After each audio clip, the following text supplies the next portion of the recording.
Hello à toi, j'espère que tu as la forme, je te retrouve dans cette nouvelle vidéo avec mon café de bon matin.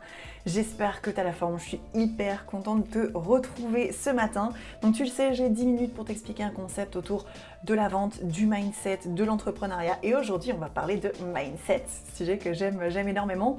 Et on va parler de comment gérer ses émotions en tant que setter, closer et donc d'entrepreneur, puisque tu l'as bien deviné dans les précédentes vidéos, le setting et le closing est quand même hyper adapté pour les personnes qui veulent être freelance ou en tout cas avoir leur propre entreprise. Donc on va parler de la gestion de ses émotions. À tout de suite, let's go!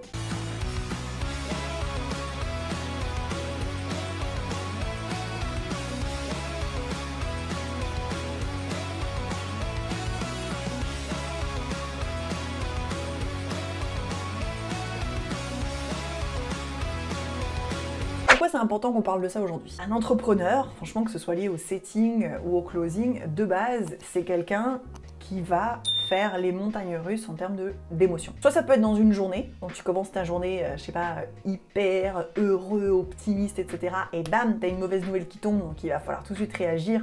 Potentiellement ton mindset tombe aussi, et puis ensuite t'as une bonne nouvelle, ton mindset peut remonter, puis ensuite, je sais pas, comme moi par exemple, t'as la nounou qui t'envoie des photos de ta fille qui égaye ta journée, et boum, tu remontes en émotions positives, etc., etc. Donc ça peut être à la fois sur une journée, comme ça peut être sur une semaine, un mois, une année. Tu vas forcément connaître des pics très hauts, des pics très bas, et des moments où, fort heureusement, ta gestion des émotions sera nickel. Ça, c'est déjà quand on est entrepreneur, de base, il faut le savoir, c'est pas easy peasy, Disneyland, les licornes, les paillettes, les baguettes magiques et tout ce qui s'ensuit. Non, c'est quand même un peu plus complexe que ça, et ça reste un sujet important quand tu es entrepreneur. Tu as des sales périodes difficiles à gérer, mais tu as aussi des sacrées périodes de ouf qui te nourrissent et qui te donnent beaucoup d'énergie et de satisfaction au quotidien. Légèrement renforcé quand même, quand on est dans le setting ou dans le closing. Pourquoi? Parce qu'on est avec des prospects au téléphone et que tu vas avoir des déceptions. Tu vas avoir des prospects avec qui tu t'es senti en superbe connexion, avec qui ça s'est super bien passé selon toi, mais qui pourtant ne vont jamais te donner de nouvelles. Donc tu vas être déçu. Tu vas avoir des prospects qui sont désagréables, donc tu peux être énervé. Tu vas avoir des prospects qui te raccrochent au nez. Donc tu vas être aussi potentiellement énervé. Au contraire, tu vas vivre des victoires, tu vas vivre des ventes réalisées, tu vas vivre aussi beaucoup de stress. La première fois que tu vas avoir ton premier prospect au téléphone, je t'explique même pas le stress que tu vas vivre. On pourra en parler dans une prochaine vidéo, mais c'est quand même assez ouf. Donc tu vois, ce que je veux dire, c'est que je dirais que c'est encore plus mis en exergue et vraiment encore plus intense dans le setting et dans le closing, cette gestion des émotions, parce que tu as des êtres humains au téléphone. Ça reste une des clés hyper importantes pour le setter et pour le closer, être capable de maîtriser ses émotions. Donc pour moi, je vais te donner 4 tips qui m'aident au quotidien. Il y en a plein d'autres. C'est pas parce que les tips que je vais te donner sont, comment je pourrais dire, adaptés à ma manière de gérer mes émotions qu'elles sont adaptées à la tienne. Mais vraiment, ça peut partir d'une base de réflexion pour toi. Donc la première chose pour moi, c'est ce qui peut t'aider à vraiment survivre dans les périodes chaud patate, c'est de te reconnecter à ton pourquoi. Des périodes chaud patate, on en a connu chez Closer Evolution, même dans notre couple, avec nos enfants. Voilà, on a connu des moments où c'était hyper compliqué, jusqu'à juillet 2022, où en fait on ne le savait pas, mais on avait commencé la plus grosse crise de Closer Evolution depuis sa création, et cette crise aura duré 1 an. Je vais te dire que si pendant 1 an, on n'était pas capable de se reconnecter à notre pourquoi on fait tout ça, pourquoi c'est important pour nous, quelle est notre vision, quelle est notre mission sur le long terme, potentiellement on aura peut-être arrêté. Et c'est aujourd'hui, je trouve, ce qui fait défaut à beaucoup d'entrepreneurs. Donc pourquoi? Il n'y a pas assez de gens qui décident de devenir entrepreneur parce qu'il y a un vrai pourquoi derrière. J'ai fait une vidéo vraiment spécifique que sur le pourquoi. Je t'invite à aller la regarder, elle fait partie des toutes premières vidéos que j'ai postées. Donc pour moi, le pourquoi, ça reste une période de down. Essaye de survivre comme tu peux.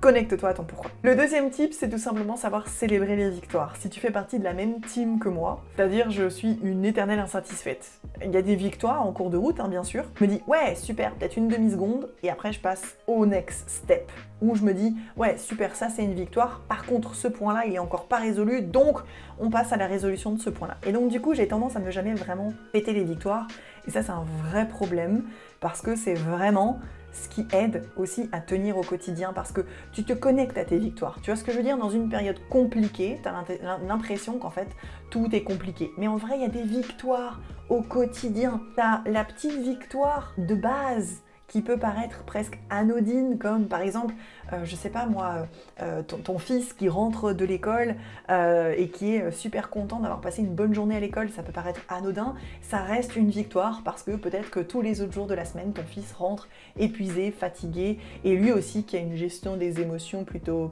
complexe, n'est-ce pas? Ça reste une petite victoire, et je trouve ça important de célébrer les victoires, surtout quand tu es en closer-setter, parce que tu peux très bien avoir une journée entière d'appels, seulement une vente. Donc tu peux te concentrer sur le côté déception, j'aurais voulu en faire 2, j'aurais voulu en faire 3, j'aurais voulu en faire 4, ou tu peux aussi te concentrer sur la victoire. Ouais, mais j'ai quand même fait une vente, qu'est-ce que je peux faire demain pour m'améliorer? Troisième point, savoir se remettre en question, c'est important. Ne pas remettre toujours la faute sur quelqu'un, sur les leads, sur la conjoncture, sur je ne sais quoi. Savoir se remettre en question, c'est quand même hyper important. Ok, voilà l'ensemble de la situation, mais qu'est-ce que moi je peux faire? Quelles sont mes responsabilités? Comment moi je peux mettre en place des choses pour améliorer mon closing, mon setting, mon script, mon mindset, mon état d'esprit au quotidien. C'est bien de savoir se remettre en question, mais pas de remettre tout en question.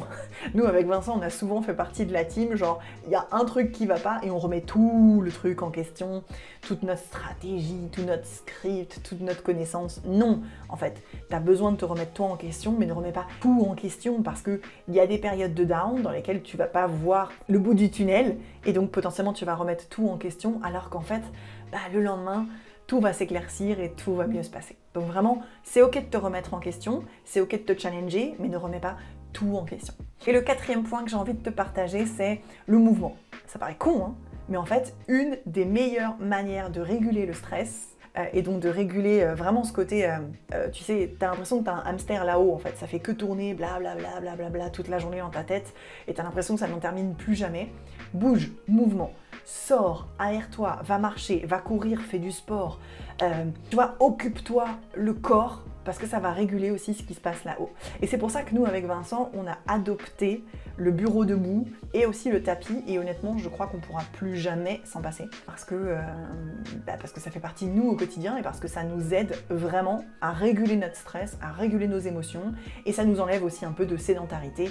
Gros inconvénient, on va pas se le cacher, du métier de closer et de setter. Tu le sais, maintenant, tu vas passer par des émotions un peu complexes, mais même quand tu vas décider de te former au setting ou au closing, hein, tu vas passer par des moments de up, des moments de down, c'est ok, c'est normal. Dans la vie, au quotidien, on passe par des moments de up, des moments de down, des moments faciles, des moments compliqués, des moments très faciles, des moments très compliqués. C'est la vie en fait, c'est la vie au quotidien. Par contre, c'est potentiellement mis un petit peu plus en exergue, c'est de manière un petit peu plus accentuée.